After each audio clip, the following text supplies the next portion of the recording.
তাহলে একটা মানুষ মরে গেল, আমরা তাকে রাখতে যাচ্ছি, বিচারে কি করে মরা? আমরা যারা তাকে রাখতে যাই, সেই বিদায় স্থানে গিয়ে কিছু মানুষ গন্ডগোল করে। যারা বাবা মরে গেছে তার কাছে গিয়ে বলে 200 টাকা দে, ওই ওরা খোলকত্তাল বাজাচ্ছে, ব্যবস্থা করতে হবে। এটা কি রকম নিয়ম নীতি?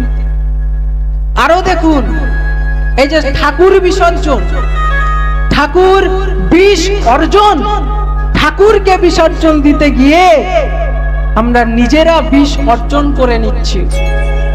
বেশিরভাগ মানুষ ঠাকুর কখন বিসর্জন দেয়? রাত্রিকালে। এবার বলুন, আপনার বাড়িতে যদি কেউ আত্মীয় আসে, আপনি তাকে রাত্রিকালে বিসর্জন দিতে পারবেন? রাত্রিকালে বাড়ি চলে যেতে বলতে পারবেন?